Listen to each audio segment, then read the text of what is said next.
Imaginez cette scène. Un jeune homme, peut-être dans la vingtaine, est au téléphone avec sa mère.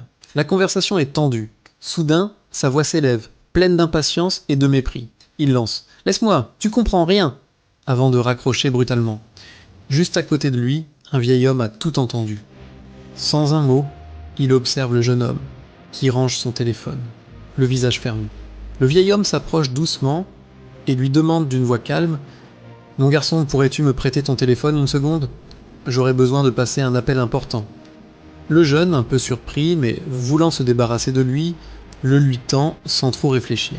À peine le téléphone dans sa main, le vieil homme le regarde, puis le laisse délibérément tomber sur le sol en béton.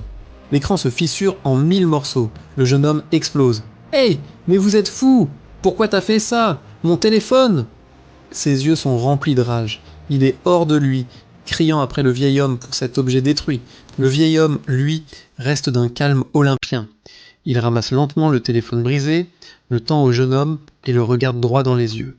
D'une voix douce mais ferme, il dit « Il y a un instant, tu as brisé le cœur de ta mère avec tes mots et tu n'as montré aucun regret.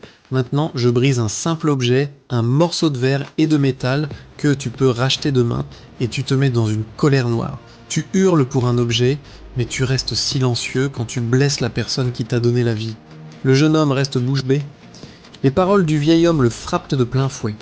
Le vieil homme continue. « Fils, tu as inversé tes priorités. Tu donnes plus de valeur à ce qui peut être remplacé qu'à ce qui est irremplaçable. Ta mère, son amour, son temps, ce sont des trésors, ne l'oublie jamais. » Le silence qui suit est lourd de sens.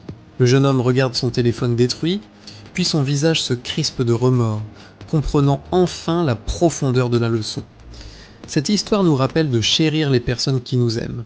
Les objets vont et viennent, mais les relations, surtout avec nos parents, sont précieuses et fragiles. Prenons soin d'elles.